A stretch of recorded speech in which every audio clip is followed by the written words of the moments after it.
BFM Business et Tech Co présente De quoi je me mêle, François Sorel. Voilà, le retour de quoi je me mêle, notre deuxième partie avec Christophe Joly que j'accueille avec beaucoup de plaisir. Bonjour Christophe. Bonjour François. Notre rendez-vous nostalgique dans De quoi je me mêle. Christophe qui ouvre les vieux livres poussiéreux de la tech. Pas trop poussiéreux celui-ci, un peu moins que les précédents.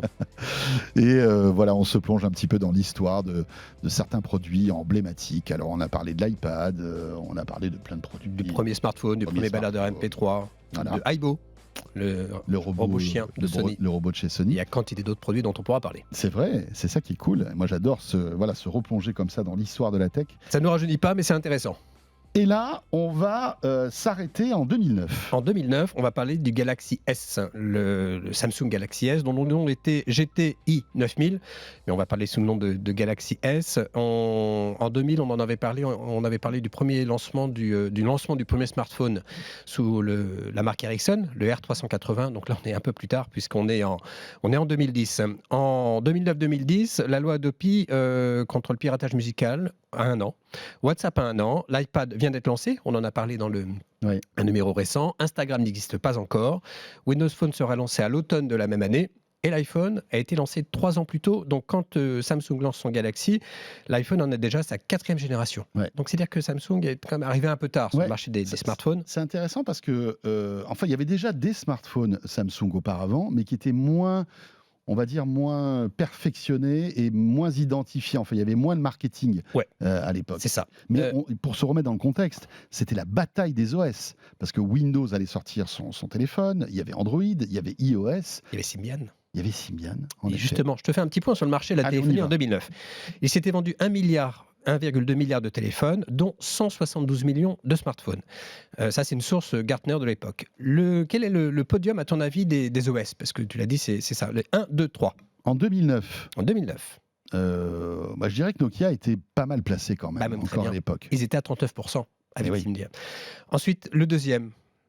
Tu n'as pas le droit de regarder les notes. Mais j'ai regardé, maintenant je sais. Vas-y, déroule. C'est le BlackBerry. C'est RIM, presque 20% de part de marché, donc c'est quand même énorme. C'était la grande époque des BlackBerry. Et le troisième, c'était Apple avec 14,4% et Samsung était à 3,3% du marché. Et c'est cette année-là que Palm Pilote s'arrête définitivement. Je ne sais pas si tu te rappelles des Palm avec le stylet. En 2010, je donne les 2 années parce que c'est important, on passe à 1,6 milliard de téléphones vendus, dont 300 millions de smartphones. Donc on quasi double. Ouais, 74% d'augmentation, donc c'est beaucoup. Nokia est toujours premier, mais avec 33%, ils perdent 3% de part de marché. RIM, donc BlackBerry, est à 16%, ils perdent également 3%. Et Apple est en croissance à 15,7%.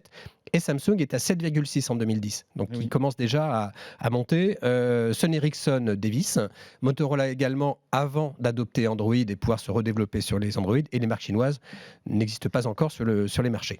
Et donc on peut dire que le Galaxy S était vraiment le premier, la gamme très agressive chez Samsung de smartphones pour concurrencer Apple. On est d'accord. C'est clair, et on en parlera tout à l'heure. C'était l'occasion d'une guerre des brevets pendant 7 ans entre Samsung et Apple. Apple attaquant Samsung, lui reprochant de l'avoir copié tout bêtement. On est le 4 juin 2010 quand Samsung lance son Galaxy S. Dans les grandes lignes, il mesure 12 cm de haut, 64 mm de large et un peu moins d'1 cm d'épaisseur, ce qui est vraiment très fin à l'époque, c'est vraiment pas mal. Et il pèse 119 grammes, donc il est assez léger. Il est 3G+, Wi-Fi, Bluetooth, un écran multitouch 4 pouces, un processeur assez puissant qui avait été apprécié par ceux qui l'avaient testé. L'avantage, c'est qu'il avait une carte mémoire SD qu'on pouvait insérer dedans, à l'inverse de l'iPhone qui ne le rendait pas possible. On pouvait enlever la coque en plastique à l'arrière à l'époque. Il avait un capteur 5 mégapixels, une batterie de 1500 mAh. Rends-toi compte, 1500 mAh par rapport à ce qu'on a aujourd'hui, c'est quand même pas beaucoup. Dingue. On pouvait tenir à peu près une journée et demie sans trop utiliser le web. Il avait une interface TouchWiz qui reproduisait l'interface d'Apple. C'était l'un des objets du procès intenté par Apple. Est-ce que tu te rappelles du clavier Swipe ? SWIPE. C'était le truc où tu suivais les lettres. C'était assez bluffant. Ça marchait plutôt bien. Moi, je m'en servais. Le peu de temps que j'ai eu un Samsung Galaxy, je m'en suis servi. Je trouvais ça convaincant. Et je donne le niveau de DAS parce que c'est important. Et on commençait à se préoccuper des émissions de DAS. On est à 0,24. Et là, Samsung était très bien positionné. Si vous êtes avec nous en vidéo, il y a JD qui nous ressort les images de la chaîne techno de l'époque en 2010, les gars. Je suis désolé, c'est moi qui ai envoyé le lien. Jérôme, je suis moi-même. On n'a pas changé. Non. On n'a pas changé du tout. Enfin voilà. Le prix. Merci JD, c'est sympa. Et à ton avis, est-ce que tu te rappelles du prix du Samsung? Il était vendu 500 € hors abonnement. D'accord. Donc, il était assez bien positionné par rapport à Très l'iPhone. agressif, ouais. Et il coûte entre 0 et 150 € associé à un forfait. En tout, Samsung en a vendu 24 millions en un peu moins de 3 ans. En face, la concurrence. HTC Desire, Google Nexus One, sachant que Samsung a produit un Nexus en 2011 pour le compte de Google, avant que Google ne reprenne à son compte la fabrication des smartphones. Le concurrent frontal, tu l'as dit, c'est l'iPhone 4, qui a été lancé au même moment. L'iPhone, de son côté, c'est le premier modèle composé de métal et de verre, avec un design carré, un dos aplati. Les précédents iPhones avaient des dos arrondis, si tu te souviens. Les specs sont à peu près identiques. Il était plus lourd. Il pesait 137 grammes. Il était très beau, l'iPhone 4. Très, très joli. Il était très joli. Design, ouais. Moins haut, moins large, plus fin, plus lourd que le Samsung en clair. La définition de l'écran était 2 fois supérieure à celui du Samsung. La batterie était analogue à 1400 mAh.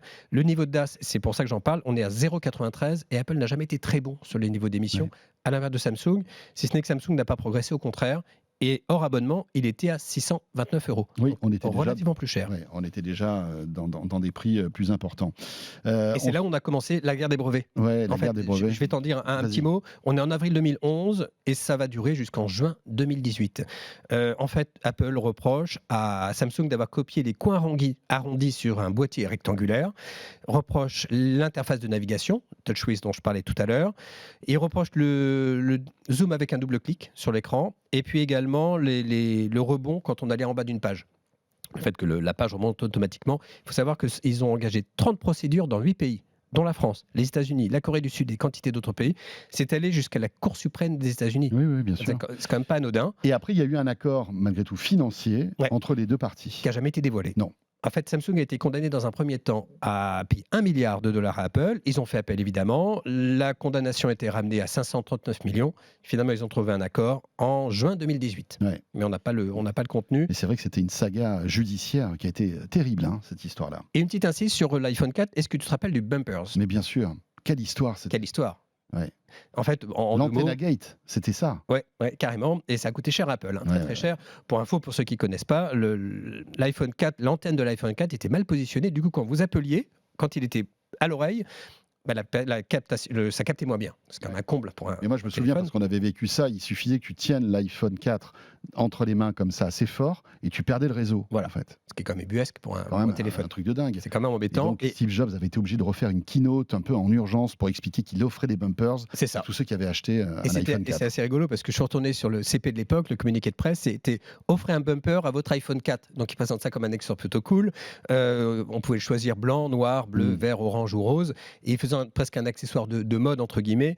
Et les bumpers donneront une touche de style à tout iPhone 4. J'adore. Ça a quand même coûté 175 millions d'euros à Apple. Oui, bon. Voilà, c'est une paille pour Apple. Ils ont eu d'autres problèmes après, plus tard. Je ne sais pas si tu te souviens, les iPhones que tu pouvais casser, en fait, qui tenaient pas, qui se pliaient. Il fallait pas les mettre dans la poche du jean arrière. Ça se passait pas très très bien. Bon, alors les médias, qu'est-ce qu'ils en pensaient de ce Galaxy? Je suis allé sur mon site préféré en matière de tech, 01net.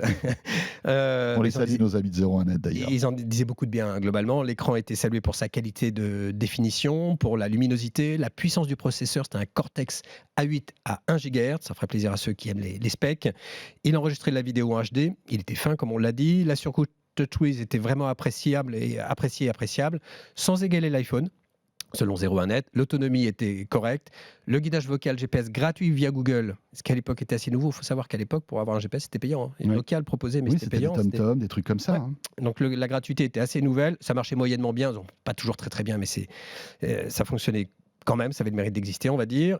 Et il lisait les fichiers DivX et XVID sans réencodage. Et ça, c'était quand même pas mal. On lui reprochait un design trop proche de l'iPhone, une finition trop plastique, pas de flash pour les photos, le navigateur web qui ne lisait pas le flash non plus. La note était de 2,8 sur 5. Ouais, 2,8 sur 5, quoi. C'était pas exceptionnel. C'était pas exceptionnel, mais c'était quand même pas mal. Les utilisateurs, en revanche, eux sont fans. Alors, pour le coup, ils adorent. Ils ont adoré. Ils ont la note de 4,5 sur 5 sur 6000 avis sur le site à la test. L'ergonomie, l'écran, les performances et le design sont vraiment, vraiment top. Ce qui est reproché, c'est la batterie, la fiabilité, mais avec un tout petit scoring, et la construction. Et en fait, la connexion avec un PC était un peu pénible. Il fallait brancher un câble et tout ça. Ça ne marchait pas toujours. Il reprochait la copie du TouchWiz, de l'écran Je pense que Samsung a pu faire mieux que copier l'iPhone. Et la gestion du copier-coller sous Android était pas top, visiblement. Moi, je ne m'en rappelle pas. Et ça fait partie des choses qui étaient reprochées.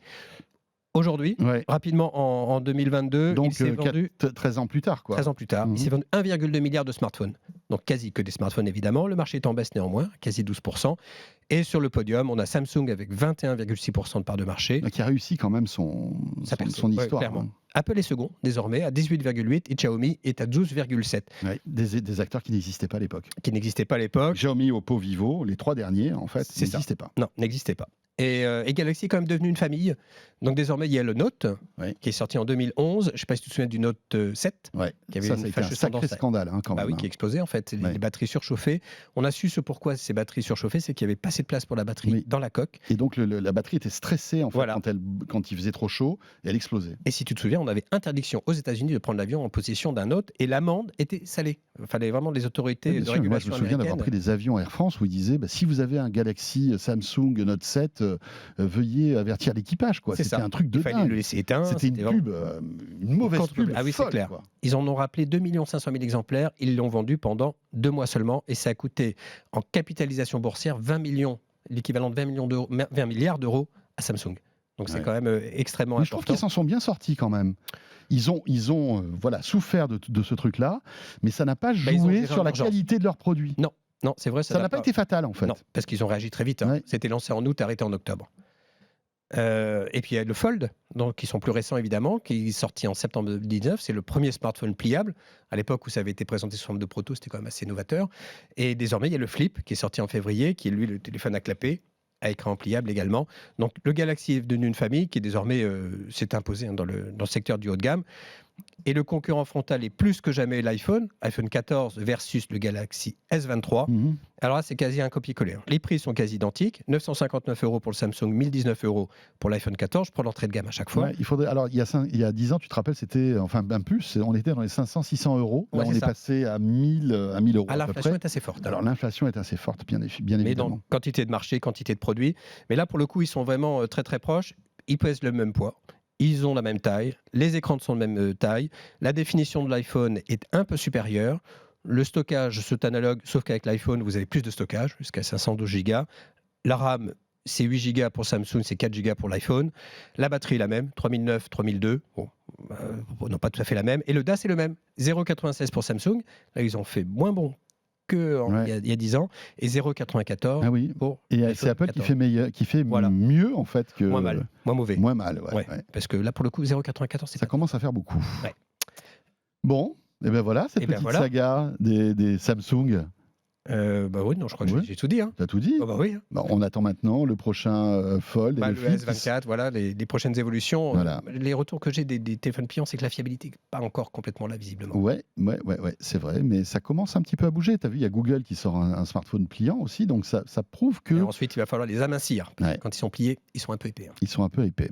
Et bien voilà. Merci beaucoup Christophe Merci pour à cette toi. plongée dans la nostalgie de la tech avec la saga des Galaxies. Toujours un plaisir. Ben, pareil. Merci Christophe Joly. Merci. Et ce de quoi je me mêle est terminé. Bien sûr, on a été très heureux de passer cette petite heure en votre compagnie, à la fois sur l'appli RMC BFM Play, je vous rappelle, sur YouTube aussi. Vous pouvez retrouver les deux parties de quoi je me mêle distinctes. Et puis en podcast, là vous avez votre fichier entier avec vos 52 minutes de tech. Et bien évidemment aussi, on est là le week-end sur BFM Business, le samedi et le dimanche à la radio, à la télé. Portez-vous bien, rendez-vous la semaine prochaine et à très vite bien sûr. De quoi je me mêle sur BFM Business et Tech & Co.